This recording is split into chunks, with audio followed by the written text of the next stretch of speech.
What's going on, guys? Welcome back to the channel. In today's video, we're going to be doing a review of the 2017 Yamaha FZ10. I bought this bike about 2-3 months ago, and I've had it and I've absolutely loved it. And so a lot of you guys may be thinking about buying a bike. I know a lot of people love my bike content, and so what we're going to do today is give you a review on it, tell you if you should buy it, if there's something else that you think you may be interested in. So a few of the bikes that I like that are similar to this one, but maybe just a little bit more expensive. Let's dive into it. So like I said, guys, I've owned this bike for right around 2-3 months. And the reason that I actually ended up getting this, before this bike, I had a Kawasaki Z900. And I love that bike. I felt like that bike, as far as the actual seating position, was a lot different. It actually allowed you to feel like you were sitting inside the bike instead of just on top of the bike. However, after about maybe a month of ownership, I just needed something that was just a little bit faster. And so I decided that I would go back bike shopping. I have always loved the naked bikes. And one thing about the Yamaha bike that I really loved was the little air intake ducts that, well, technically these are fake ducts, but the little air intake ducts. And I felt like this front fascia just really gave it a real Transformer-esque appearance. And so I decided that I would go ahead and see if I could pull the trigger on it. Now, this bike costed me right around, it was right around 12 grand. However, there are a few other bikes that you can get within that price range that is going to offer you the same level of performance and enjoyment as this bike in particular. A few of the other naked bikes that I did consider I just would be absolutely loved that about this bike, and that's one thing that you can't get from any other bike except maybe the Ducati Street Fighter V4 as far as sound goes. And that bike is a ultra sick bike. I also considered one cruiser by Ducati. It was called the Ducati Diavel. One thing I did not like about sport bikes is that they do allow you to have to sit in a more hunched over position, whereas with this bike, I'm able to just go ahead and, for the most part, sit upright and actually have long trips when I'm not getting ultra tired. The power delivery on this bike is absolutely insane. I can't necessarily tell you guys how fast I have been on this bike.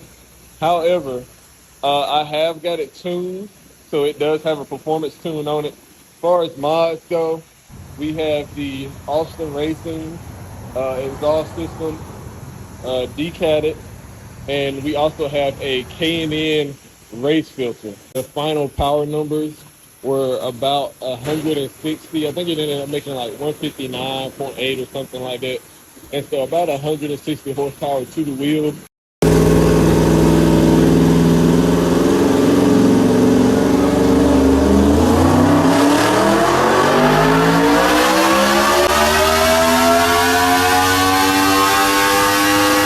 These bikes are geared for more city driving. So the camshafts on it are different. The actual transmissions are geared a lot different. They're really fast in the city, but on the highway, once you get up above 3 digits, they do start to level out a little bit. This bike, however, ever since I got the tune on it, it used to be good on gas. It got right around 40 miles per gallon. However, now it gets anywhere from around 30 to 32 miles per gallon, which on a bike that has a 4-gallon tank, it's not that much. As for the actual rideability of the bike itself, you do get adjustable front forks as well as an adjustable coilover in the rear. And so it does allow you to actually be able to go in, tune things for your specific weight, and actually be able to get a bit more of a comfortable ride. Like I spoke about earlier, the upright seating position on it does allow you to be a lot more comfortable than most bikes would allow you to. However, the ability to actually go in and tune your suspension does also offer a great amount of comfortability to it. A few of the touches that I actually decided to add myself that didn't necessarily come with the bike are these outer grips right here. I've actually got a lot of compliments on these. A lot of people love them. A lot of people ask me what they are for exactly. I also added the gold brake and clutch levers, as well as this gold brake reservoir cover and this gold hook, as well as the gold on the clutch adjustment and the stock mirror stocks.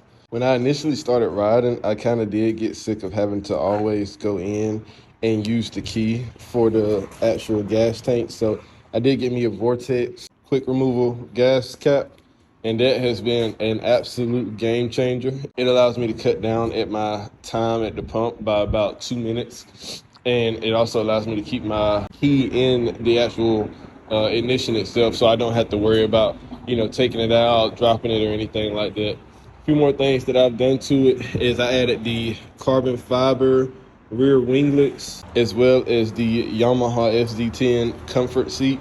I have also added the gold cap to the actual rear brake reservoir, and I added, since this bike came with red accents on the wheels and on the actual FZ10 label itself, I added a red cover for the reservoir. The pegs were an absolute disaster. So even though these bikes are supposed to be more comfortable, they do come with pegs that are about this much lower to the ground.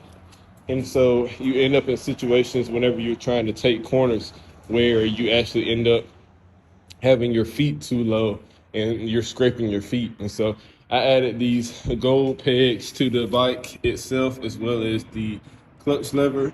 These raised my feet by probably about 4 or 5 inches and allowed me to put them back a little bit further. And so that, while that did compromise a little bit of that upright seating position, it did allow me to be a lot more comfortable as far as whenever I'm actually trying to go into corners. Two more things I added is the red carbon fiber on the intake duct, as well as the carbon fiber for the actual covering for the wires and the winglet.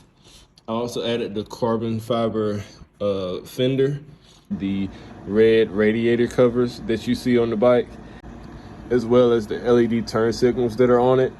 The bike did come with turn signals, however, they stuck out just a little bit further than I would like to, and so I feel like these actually look really sleek on the bike. Here they look like they're actually pretty small, however, they are really bright, and they do offer a lot of illumination for other riders and drivers to actually see you that you're turning. And with that being said, guys, I definitely think this bike was an excellent decision.